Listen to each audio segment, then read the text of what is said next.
Hello dear friends, welcome to my channel K education. कैसे हैं आप सभी लोग? आई होप कि आप सभी लोग अच्छे होंगे। तो आज मैं आप लोगों को डीएलएड थर्ड सेमेस्टर का पेपर सेकंड समावेशी शिक्षा में आप लोगों को मैं जितने भी आपके विशिष्ट बालक हैं उनके बारे में पढ़ा रही थी। आज आपका लास्ट है वाक बाधित बालक या वाणी बाधित बालक। फिर ये यूनिट आपकी ख़त्म हो जाएगी। कल से आपकी सेकेंड यूनिट स्टार्ट होगी जिसमें समावेशन किसे कहते हैं, ये इन सभी के बारे में पढ़ा जाएगा। तो बात करते हैं वाक बाधित बालक, जैसे वाणी बाधित बालक या फिर स्पीच इम्पेयर्ड चिल्ड्रन बोलते हैं। आज हम इसके बारे में बात करते हैं कि वाक बाधित बालक होता है क्या है। तो अगर आप पहली बार चैनल पर आए हो तो जल्दी से सब्सक्राइब कर लो, साइड में बेल आइकन है उसको प्रेस कर लो, ताकि जब भी मैं कोई वीडियो अपलोड करूं या कोई भी क्लासेस लूं तो उसका नोटिफिकेशन आपको मिल सके। इसके साथ साथ आप मेरे टेलीग्राम चैनल को ज़रूर ज्वाइन कर लीजिए। टेलीग्राम चैनल को ज्वाइन करने से एक आपका ये बेनिफिट है कि मैं जब भी कोई वीडियो अपलोड करूं या फिर लाइव क्लासेस लूं तो उसकी क्लासेस जो टाइमिंग डेली होती है ना, एक जो टाइम टेबल आपका होता है डेली का कि किस समय कौन सी क्लास होगी, यानी किस टाइम कौन सी क्लास होगी आपकी, तो वो आपको पता चल जाता है। इसके साथ साथ मेरा एक टेलीग्राम ग्रुप है के एजुकेशन के नाम से, वो भी आप सर्च कर लीजिए, उससे भी आप ज्वाइन कर लीजिए। ताकि क्या है, ताकि आप लोगों को या के डीएलएड क्लासेस भी लिखोगे तो भी आ जाएगा, ताकि आपको वहाँ पर आप कोई भी क्वेश्चन करना चाहते हो, कोई भी क्वेश्चन पूछना चाहते हो या कोई भी डिस्कशन करना चाहते हो तो आप डायरेक्टली मुझसे कांटेक्ट कर सकते हो। बात करते हैं वाक बाधित बालक या वाणी बाधित बालक या स्पीच इम्पेयर्ड चिल्ड्रन की। तो स्पीच इम्पेयर्ड चिल्ड्रन होते क्या है? कहा गया है कि विचारों का आदान प्रदान करने के लिए वाणी एक महत्वपूर्ण एवं सशक्त साधन है। हम अपने भाव, अपने विचारों को बोल करके जो प्रकट करते हैं, अपने विचारों को, अपनी सोच को दूसरों के मध्य प्रकट करना क्या कहलाता है? करने के लिए हमें एक जो साधन चाहिए होता है, हमें एक माध्यम चाहिए होता है, वो होता है साधन वाक यानी वाणी यानी बोली। ठीक है, जैसे मैं आपसे face to face to contact नहीं कर पा रही हूँ, लेकिन अपनी भाषा के अनुसार, अपनी बोली के अनुसार, अपनी वाणी के अनुसार आपसे अपने भावों को, अपने विचारों को आपके थ्रू प्रकट कर पा रही हूँ। ठीक है, आप मेरी आवाज़ को बहुत अच्छे से सुन पा रहे होंगे। इसलिए मानव व्यक्तित्व में वाणी का अहम योगदान रहता है। कभी कभी कुछ बालकों को बोलने में बहुत ज़्यादा कठिनाइयाँ भी होती हैं, कठिनाइयों का सामना करना पड़ता है, उनकी वाणी भी अस्पष्ट होती है। ऐसे बालक वाक बाधित बालक कहलाते हैं। यानी जब कोई व्यक्ति या कोई बालक अपनी भाषा को बोलना चाहता है, अपनी वाणी को बाहर निकालना चाहता है, तो कुछ ऐसी कठिनाइयाँ होती जिसकी वजह से वो नहीं बोल पाता है, यानी हकलाता है, तुतलाता है, कुछ भी हो सकता है वो गूंगा भी हो, तो जिससे उसकी जो वाणी होती है वो हमारे तक सही तरीके से नहीं पहुंच पाती है, तथा उनकी यह दशा वाणी बाधित कहलाती है। वाणी दोष के अंतर्गत जैसे कि हकलाने वाला बच्चा हकलाता है, रुक रुक कर बोलता है, यानी जिसे हकलाना बोलते हैं ना, रुक रुक कर बोलना, मिनमिनाना। बहुत से बच्चे एकदम नाक में बोलते हैं मिनमिना के, कुछ समझ नहीं आता कि ये क्या बोल रहे हैं। बहुत से इतनी स्पीड में बोलते हैं कि उनकी बात आधी समझ आती है, आधी समझ ही नहीं आती है। तुतलाना हो गया, कर्कश आवाज़, किसी की आवाज़ बहुत ज़्यादा, कर्कश का मतलब होता है एकदम बेकार होती है ना, बहुत ज़्यादा ख़राब होती है। धीमे स्वर से बोलना, आप कुछ इतनी धीमे बोलते हैं कि कुछ सुनाई ही नहीं देता है। तीखे स्वर में बोलना, बहुत ज़्यादा कड़क आवाज़ होना, तीखे स्वर में बोलना। साधारण शब्दों में सामान्य गति से ना बोल पाना ही वाक्य विकलांगता है। समझ में आ गया? डेफिनेशन आपको पता चल गई, क्या बात कही गई।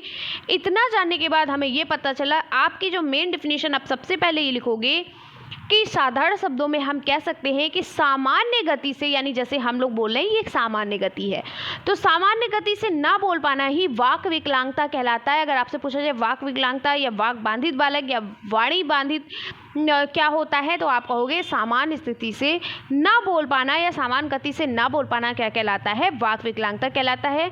बाकी आप उसको एग्जाम्पल में इतना सारा ये सारी चीज़ें बता सकते हो, इसमें आपको कोई रटने की ज़रूरत नहीं है। इसीलिए कहते हैं जब भी आप मेरी वीडियो को सुने तो ध्यानपूर्वक ईयरफोन लगा करके या किसी एकांत जगह पर जा करके ध्यानपूर्वक सुने। सिर्फ सुनने से ही आपको सारी चीज़ें याद हो जाएंगी, लिखने की ज़रूरत नहीं पड़ेगी। बात करते हैं, देखिए आपने पढ़ा है फर्स्ट सेमेस्टर में भी, सेकंड सेमेस्टर में भी, कि भाषा के 4 कौशल होते हैं, जिसको हम शॉर्टकट में बोलते हैं सुबोपली। बोलते थे कि नहीं बोलते थे? मैंने आपको बताया, हिंदी में आपने पढ़ा है कि 4 कौशल होते हैं जिसको हम सुबोपली बोलते हैं। सुबोपली यानी इसको शॉर्टकट इसका होता है, सु मतलब सुनना, बो मतलब बोलना, पा मतलब पढ़ना और ली मतलब लिखना। तो सुनना, बोलना, पढ़ना, लिखना ये भाषा के 4 कौशल होते हैं। वाणी दोष बोलना कौशल से संबंधित होता है। अगर आपसे कहे कि सुनना किससे संबंधित है तो ये श्रवण कौशल से संबंधित है, बोलना किससे संबंधित है तो वाणी कौशल से संबंधित है। ठीक है। लिखना जो आपका होता है, आप किससे लिखते हो, हाथों से लिखते हो तो ये अस्थि बाधित रोगों की वजह से, अगर नहीं आपको नहीं हाथ से लिख पा रहे हो, आपका हाथ दूला है या कोई भी प्रॉब्लम है तो वो अस्थि बाधित में आ जाएगा। तो बोलना व सुनना आपस में घनिष्ठ रूप से संबंधित रहते हैं। अगर कोई बालक ठीक से सुन नहीं सकता तो वह स्पष्ट रूप से बोलने में भी असमर्थ होगा। आपने गूंगे व्यक्तियों को, गूंगे बच्चों को देखा होगा।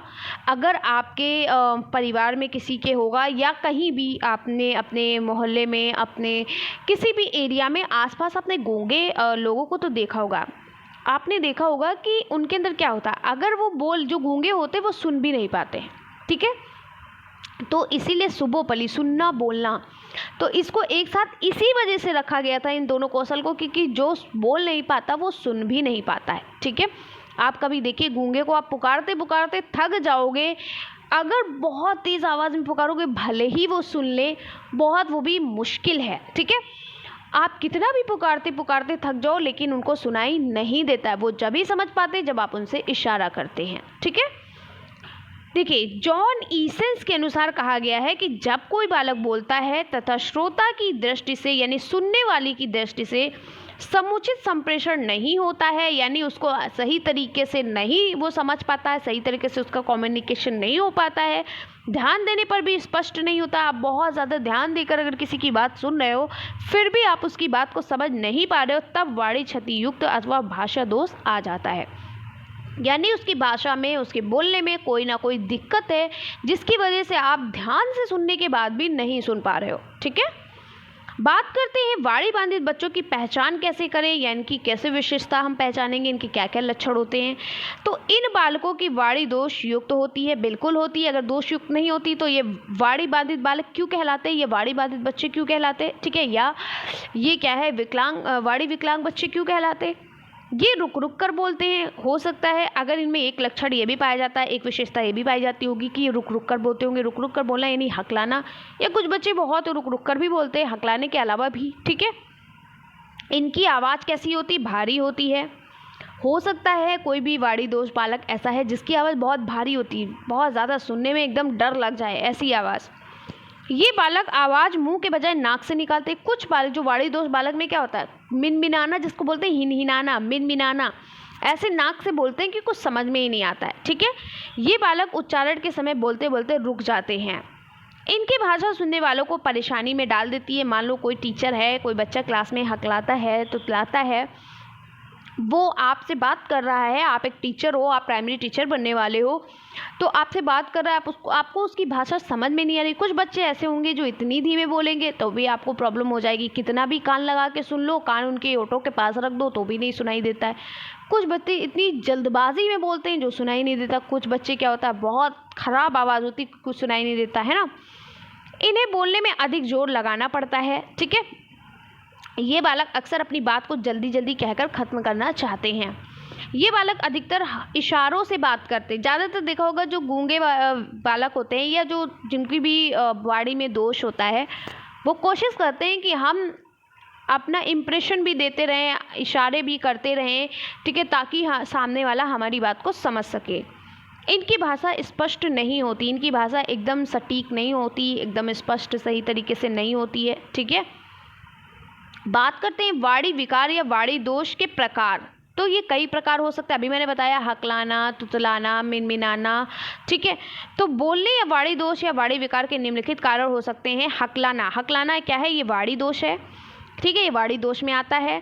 हकलाने वाले बालक धारा प्रवाह नहीं बोल पाते, कुछ ध्वनि या शब्दों की बार बार पुनरावृत्ति करते रहते, जैसे बोलते नहीं, जैसे मैंने कहा हकलाना, वो ऐसे हकलाना है ना, ऐसे बोलते हैं, यानी हाँ की कई बार वो पुनरावृत्ति कई बार उनका दोहराते रहते। पुनरावृत्ति मतलब दोहराना। और वे कुछ वर्णों पर बोलते हुए रुक भी जाते हैं ना, जब वो नहीं बोल पाते तो वो रुक भी जाते हैं। ओष्ठ विकृति भी होती है। ओष्ठ विकृति जन्म के समय या इससे थोड़े समय बाद ही प्रारंभ हो जाती है। इसका शल्य चिकित्सा यानी सर्जरी द्वारा उपचार भी किया जा सकता है।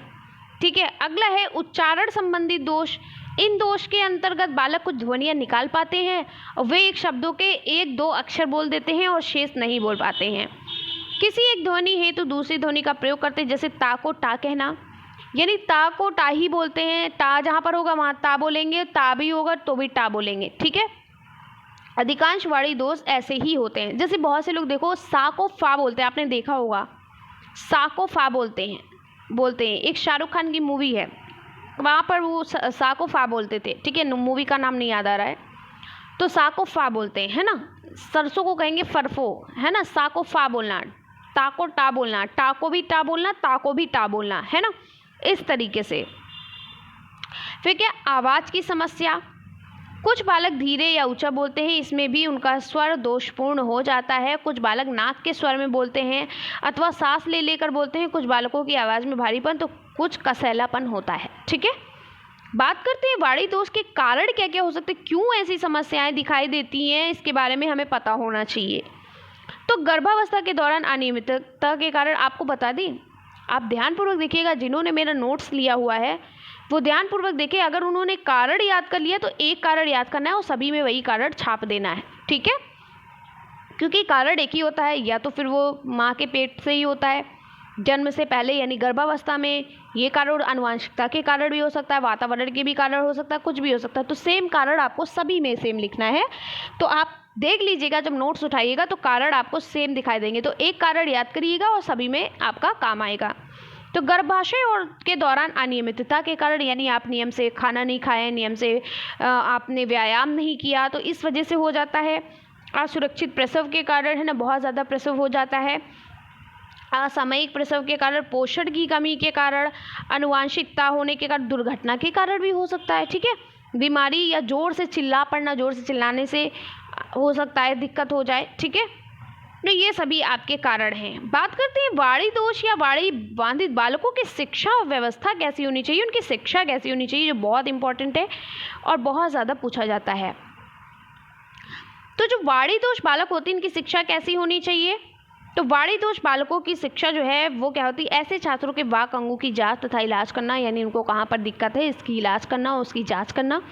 वर्णों के बोलने की उचित अभ्यास, स्पीच थेरेपी कराया जाना चाहिए, यानी ज़्यादातर प्रैक्टिस करानी चाहिए बोलने की। ऐसे बालकों पर व्यक्तिगत ध्यान रखना चाहिए, यानी ऐसे जो बालक हैं, गूंगे हैं, हकलाते हैं, तुतलाते हैं, ठीक है, जो भी उनके दोष हैं उनके अंदर, तो उसको क्या करना चाहिए, उसको सही लाने के लिए प्रैक्टिस कराना चाहिए उस पर, और उन पर व्यक्तिगत ध्यान देना चाहिए हर एक बच्चे पर, ठीक है। इसके लिए विशिष्ट कक्षाओं की व्यवस्था भी की जानी चाहिए।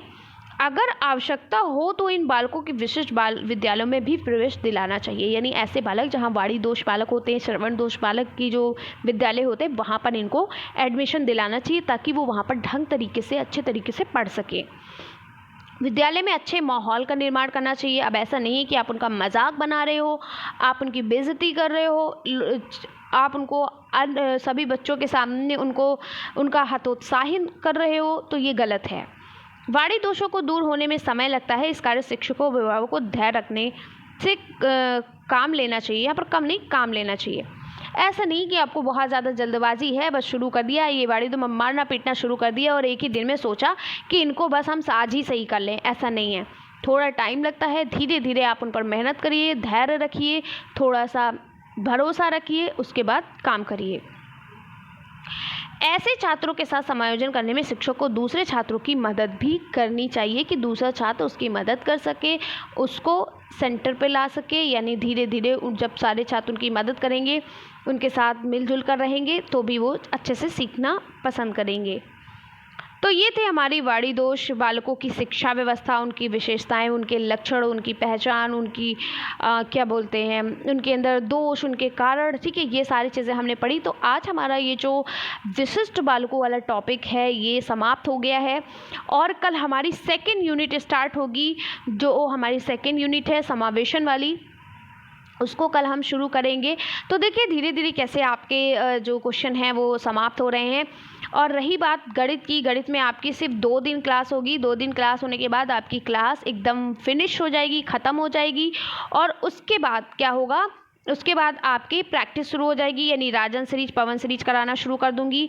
बाकी आपके सारे सब्जेक्ट चलते रहेंगे और साथ ही साथ राजन और पवन सीरीज भी चलती रहेंगी, प्रीवियस ईयर भी चलते रहेंगे, ठीक है।